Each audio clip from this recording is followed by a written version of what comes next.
afro go kwada chile mastide okwa ka odara ayi ma we na si o ga dre ayi ni le ma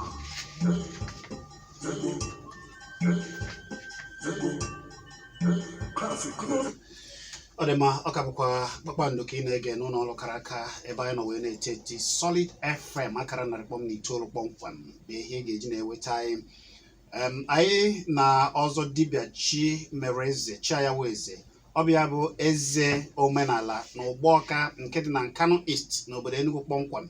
Ọ na-akọwara ihe gbasara ịchụ aja na ihe miri emi gbasara ịchụ aja. Anyị ga-agbapụ ọsọ ozigbo wee nabazi oku unu.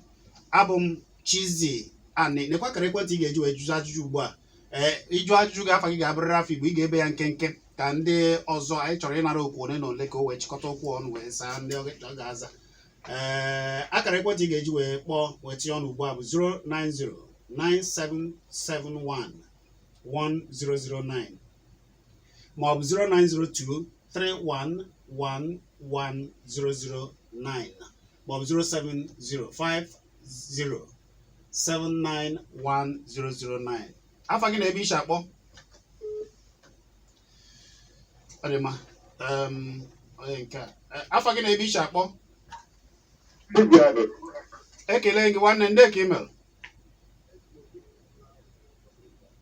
afa gị bụ gịnị nwanne anyị ngwa gaa n'iru bee ya nkenke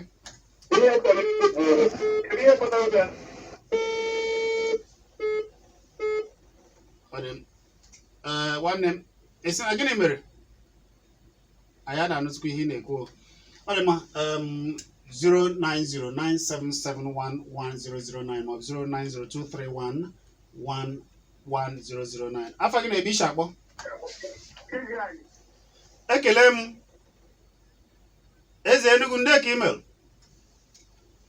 anyị na ọzọ nọ ekelekwe m eze Enugu ezigbo mmadụ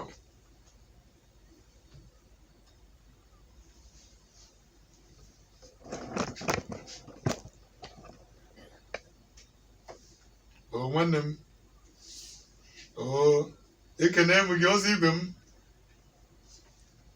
nwanne m daalụ ọzọ ya bụ eze mmụọ na-agọ aka ngwo ọ ya na-agọ anabe na aka ngwo na ihe ọma ka ọ bụ aka ji ọfọ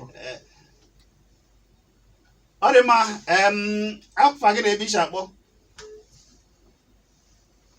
gwa ya afa gị na-ebe ishi akpọ afa gị na-ebe ishi akpọ ndị ka email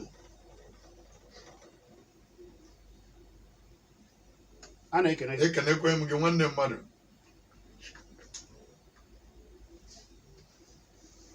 ngwa be ya nkenke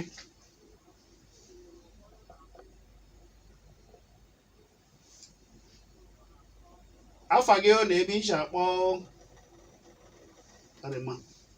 ị nwekwara ike ịkpọ anyị na ịchọ itinye ọnụ n'okwu ị nwekwara ike ịkpọ na 09023111009 maọbụ 07050791009. Gwa m afa gị na-ebe ishi akpọ anyị ga-eweziri oge a ka ọzọ zatụ ụmụ ajụjụ. Nke mbụ bụ ịchụ àjà debe ya na ebe ụzọ gbara atọ. Nke ọzọ bụ ndị dibịa ijikọta aka na-akpọkwu ndị nna nna anyị ha. Nwanne anyị nke ọzọ si na ihe ị na-ekwu ụdabara eze Enugu wee na-asị na ya anụghị ihe i kwuru na ọkwa onye isi nchụàjà. Kedu ihe ị ga-ekwu na amụ ndị niile kpọrọ ọzọ? ekene m kenekwa Igbo niile na-ege anyị ntị n'onu.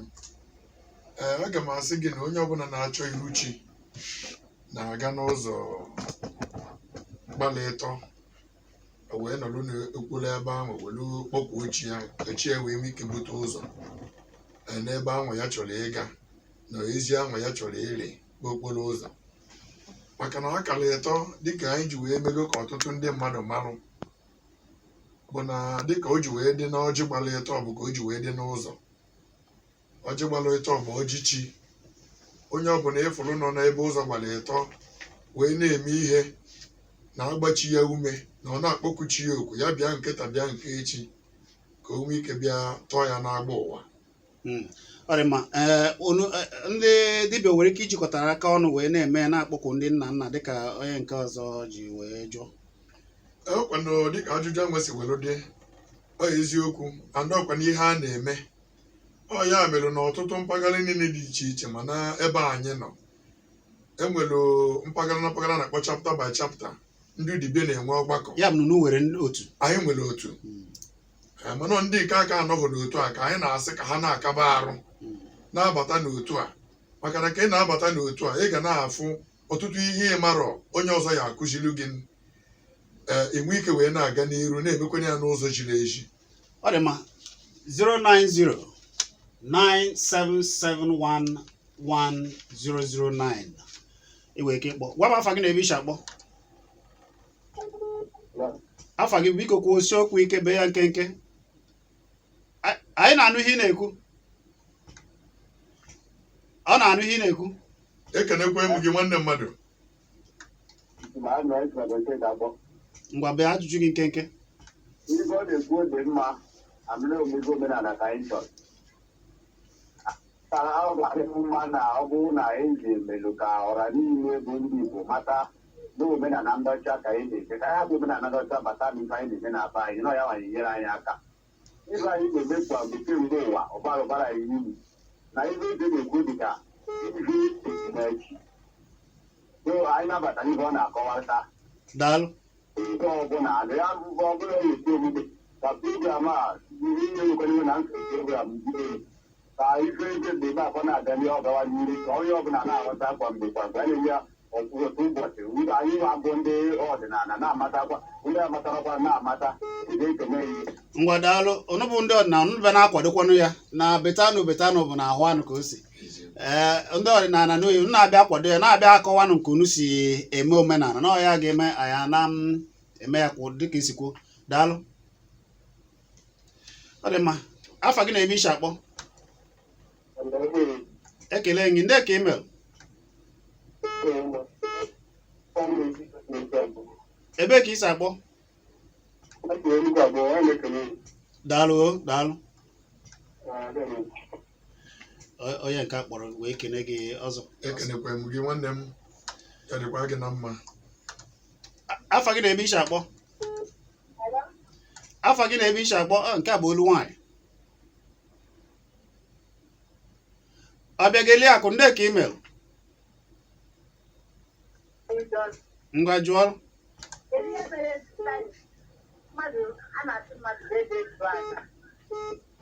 Ihe mere eji asị mmadụ chụọ aja. Ngwa daalụ daalụ. Ọzọ ọ dị m ka anyị were onye nke a ka e wee chịkọta na jiri achịkọta okwu ọnụ. Gwa m afa gị na ebe ishi akpọ. Afa gị na ebe ishi akpọ. Ngwa gaa n'iru bee ya nkenke o.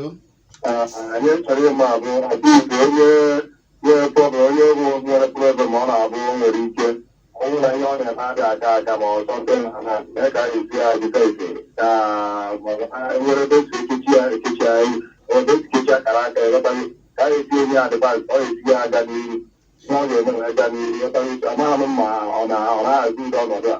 Ngwa daalụ daalụ daalụ daalụ. Afa gị na ebe ishi akpọ. Ọ dị mma maka nwanne anyị nwoke jụrụ ajụjụ ọ ya mere ka mgbe na anyị na-enye akara ekwentị maka ụdị ajụjụ ụfọdụ ị ga-ajụ ma ọ bụ na ewere ụdị ajụjụ anyị jụrụ ugbu a ịkpọ ya na akara ekwentị a na osi ebe a kpọọ ọ na-agwa gị ihe a na-ewepụ n'anụ wee rie ya. Akara ekwentị ọzọ dibịa Chimereze bụ 0803 2777802 0803-2777802. Ịkpọ ya ọgwa gị ha na-ewepụ n'anụ wee rie ya. 0803-2777802. Ọzọ ada anyị nwaanyị jụrụ ajụjụ ihe eji asị mmadụ dị chụọ aja ijiziri ya na-achịkọta okwu gị ọnụ maka na oge na-asị anyị kwarapụ. Ekenekwe m unu Igbo bụ Igbo na-ege anyị ntị n'onu.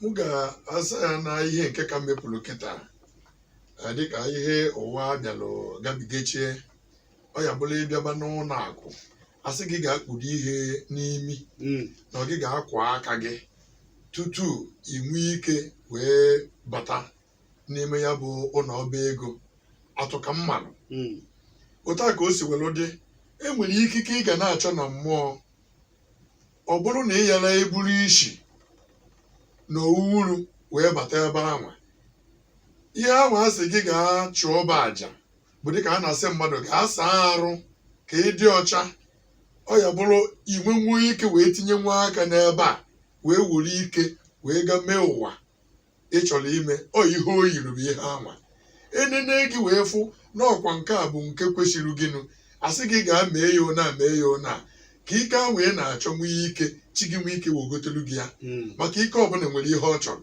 onye na-aga n'ebe a na-akpụ ụzụ a ga-asị ya yichie ihe ka ọ ghara ịbụ igwe a na-ehu ọkụ ghara imerụ gị arụ ị ga-eyi akwa ihe mgbochi ị ga-eyiri ihe siri ike na-abụ ihe dị felefele maka na ehuo igwe n'ebe a na-akpụ ụzụ ọ ga-agbaka ana ọ bụrụ na iyi ihe felefele akwa gị ga-agbakwa ọkụ ihe ahụ a na-agwa gị ntụziaka ahụ bụ yiri ihe dị otu a mee ihe dị otu a ka ihe dị otu a wee nwee ike mee ọ ya mere eji eme ya.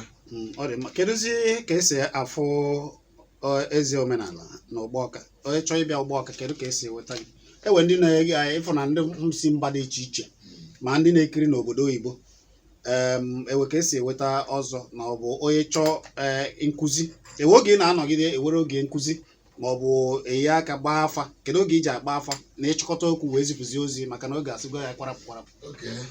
Dịka ibidogodo na ajụjụ nke izizi anyị nwa nọ n'ime obodo enwebeghị akara ụlọ edebelu mana ụchọrọ m nọ na ya ọ bụrụ ndị kwuru okwu asị gị vileji n'ime obodo bụ ama echiche na Ụgbọọka ọkwa na ama echiche anwa bụ ebe anwa ịfụrụ afọ dị bụ afọ Ụgbọọka onye ọbụla na-abịa lutere afọ Ụgbọọka kpọọ m n'ekwentị ọ nọ nso na be m afọ dị nso na be m